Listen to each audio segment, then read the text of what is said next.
Croeso i'r bennod hon o Menywod Ar Led, ble rydyn ni'n olrhain gwahanol gyfnodau mewn hanes trwy lyged menywod o bob cwr o Gymru.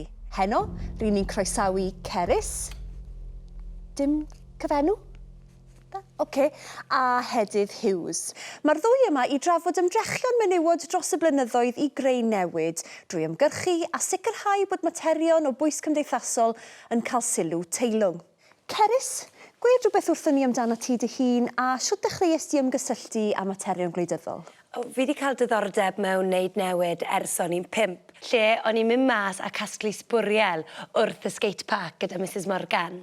Un dydd, oedd fi a Nghara Davies wedi bagio 2 tin beans, 1 botel cwrw a crep paper. A gathom ni tysysgrif a llun ni yn Twitter feed yr ysgol. Felly dechrau'n ifanc? Mae rhaid, really.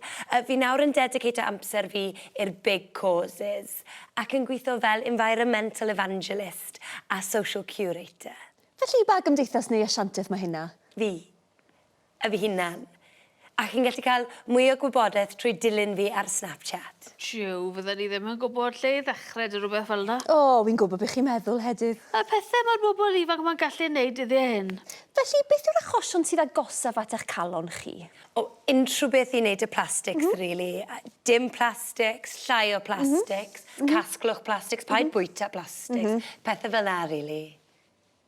A tryweryn. Hedydd, wy'n siŵr bod chi'n cofio Tryweryn. Odw.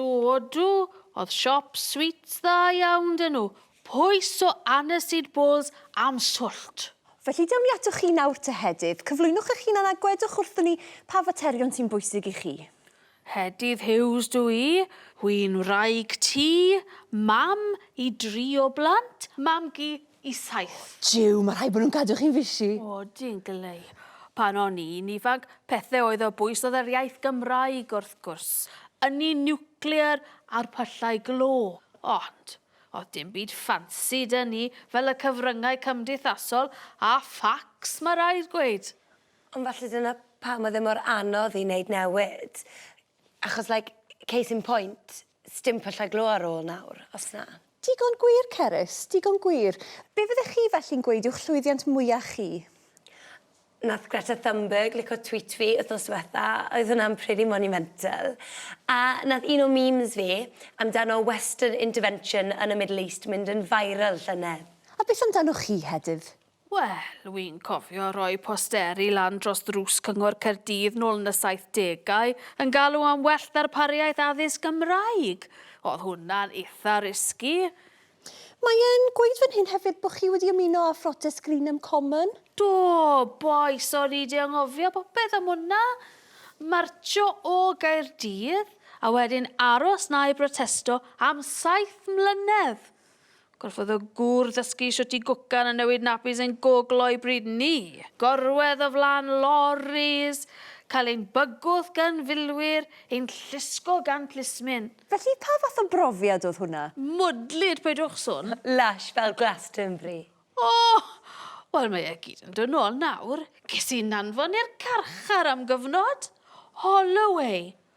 O'n i yn yr un grŵp crochet a Meira Hindley, Rose West a Maxine Carr.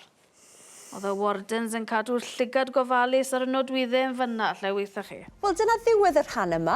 Ymunwch â ni ar ôl y toriad, pan fydd Cerys yn dangos i ni siwt i greu hashtag effeithiol, a Hedydd Hughes yn darllen ei hoff bennod o'r Anarchist's Cookbook. Ti eisiau dod draw am swper yno? Cheers fam gi. Ffonau dy fam di nawr. Os peiffon rhwng fan hyn gwed?